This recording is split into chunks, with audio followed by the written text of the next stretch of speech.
Ito na guys, nilinis ko na yung letter box niya. Tapos bago ko siya lagyan nilalagyan ko muna siya ng baking soda. Ito po yung brand ng baking soda.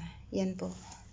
Para mapanatiling malinis at walang amoy ang letter box. Ganun lang siya. Ganon. Ganyan lang siya kadami. Tapos, ilalagay ko na to. Ito.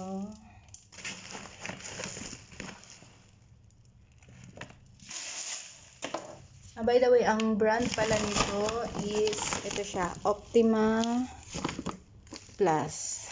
Yan siya. So, ito.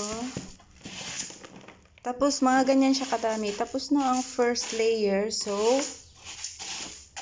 lalagyan na naman natin siya ng baking soda. Ito.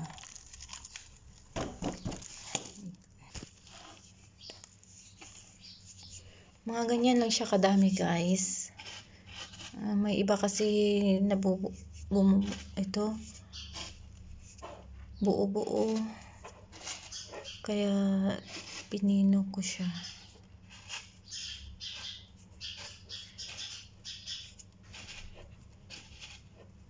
So, mga ganyan lang siya. Parang patak-patak lang ba, ganon. Tapos, lalagyan na natin yung papand. Ouch. Ito, pangalawang layer na to. Ayan.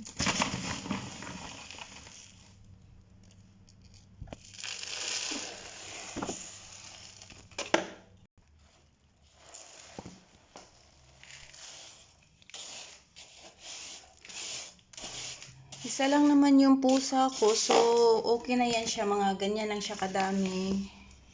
Yan, okay na yan siya. Pusa ko. Where are you going, Frosty? So guys, ito lang guys, para mapanatiling fresh ang kanilang letter box. Oh, mama! Ayan, ihing-ihi na siya. Sige.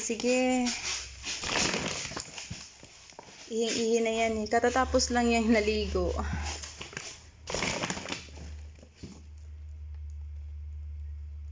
Shoo?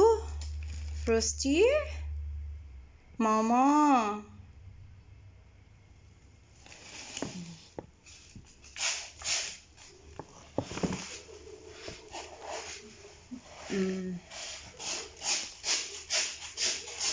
Isa pa gusto ko sa mga pusa guys, kasi ang linis nila, tingnan nyo. Yala, kalas mama. Kalas. Yala, go. Bye bye. So guys, ito lang guys, hanggang sa muli. God bless us.